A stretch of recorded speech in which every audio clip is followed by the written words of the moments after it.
Why did Jennifer think that she had failed as an actress before landing the role in Friends? What almost made her leave the show after the 9th season? And how did she manage to overcome the one-role curse? Hi, I'm Dylan.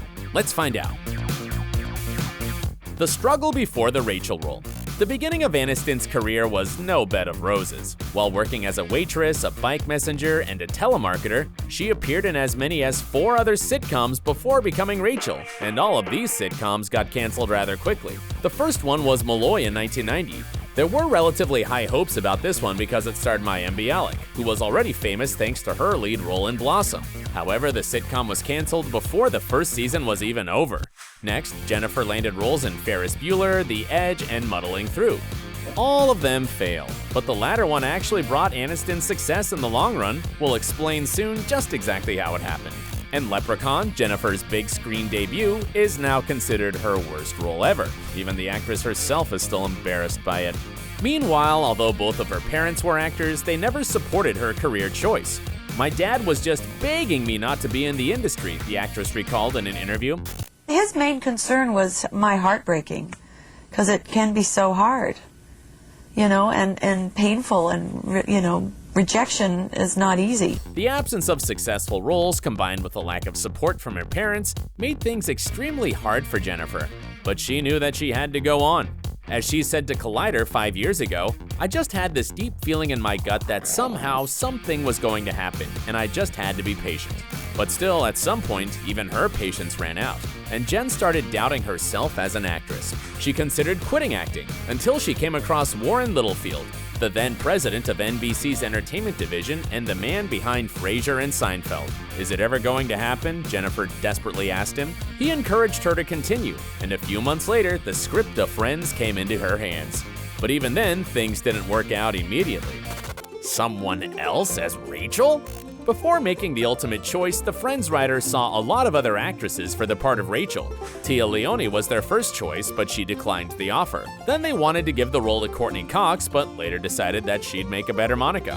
But eventually, everyone realized that Jennifer was perfect for Rachel. After all, as the Friends co-creator David Crane said, "In the wrong hands, Rachel is kind of annoying and spoiled and unlikable." Aniston was clearly capable of breathing life into this challenging character, but there was one problem. No! She already had a contract with a CBS sitcom called Muddling Through. And since it was still unclear whether the series was going to succeed or not, hiring Jen to play Rachel was a huge risk. Knowing that, the Friends crew still shot a few episodes with her.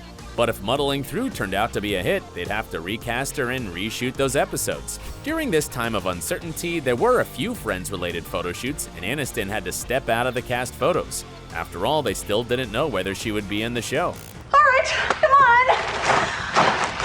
Let's play Twister. But as we now know, Jen was destined to bring Rachel to life.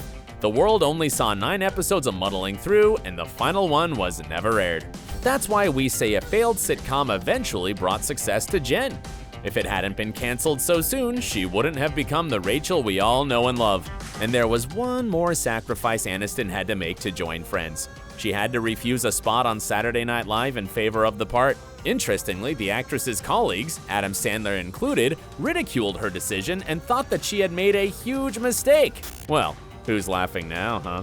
The truly iconic role. Friends turned Aniston and 5 of her castmates into stars practically overnight. Rachel's stormy relationship with Ross became an integral part of the series' success.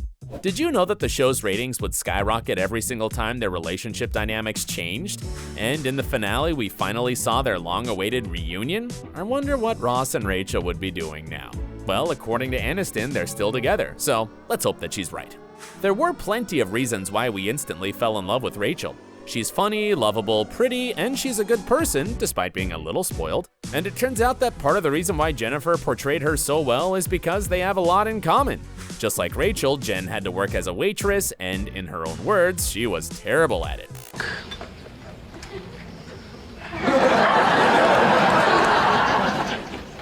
Aniston is also best friends with Courtney Cox in real life, she's obviously into fashion, and she was just as determined to succeed as Rachel. Doesn't her path to becoming Hollywood's sweetheart remind you of how Rachel fought her way from waiting tables at Central Perk to working as a Ralph Lauren executive?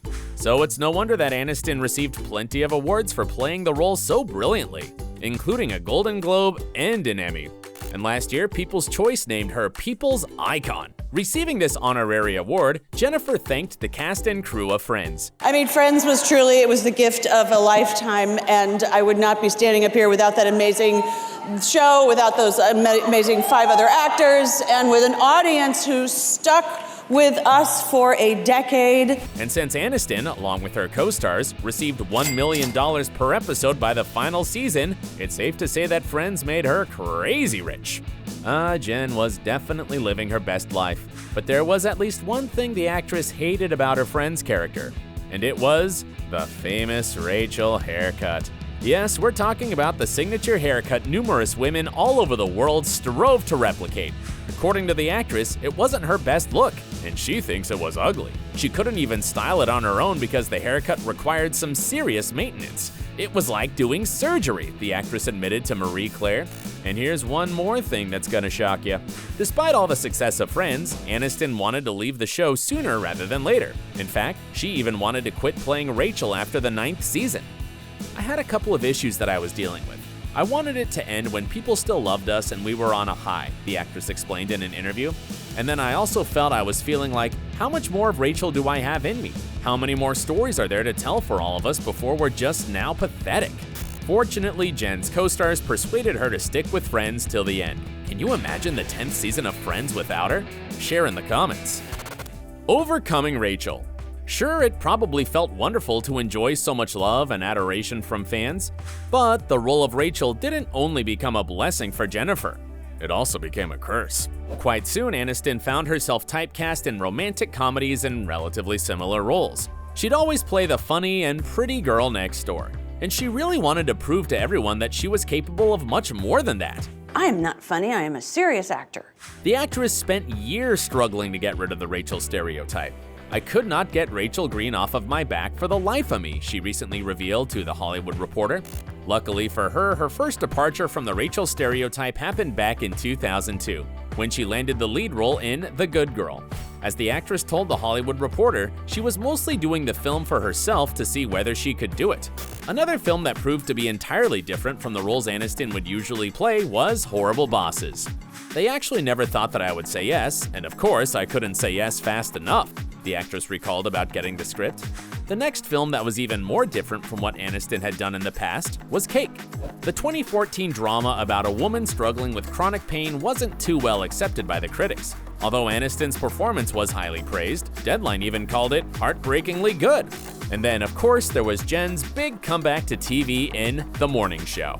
Co-starring with her longtime friend Reese Witherspoon made the experience all the more exciting for Aniston, but at the same time, it was hard, especially when she had to dig up certain emotions to play her character. I would walk out of some of those scenes feeling like a manhole cover just came off my back, Aniston confessed in an interview. And she also said that making the 10 episodes of the show was like undergoing 20 years of therapy because she could relate to her character's struggles so much. Gee, Jennifer is truly a fabulous dramatic actress. But apart from the variety of roles she got to play, there was one more thing that eventually helped Jen overcome the one-role curse. And that was time. I just fought with myself and who I was in this industry forever, and it was constantly about trying to prove that I was more than that person, she revealed. But there is such a freedom in getting older, because you just stop giving a crap. Well, isn't she right? Which role of Jennifer Aniston's do you think proved how versatile she could be as an actress? Or do you still see her as Rachel from Friends? Share in the comments below. Don't forget to subscribe to our channel and stay awesome. Thanks for watching.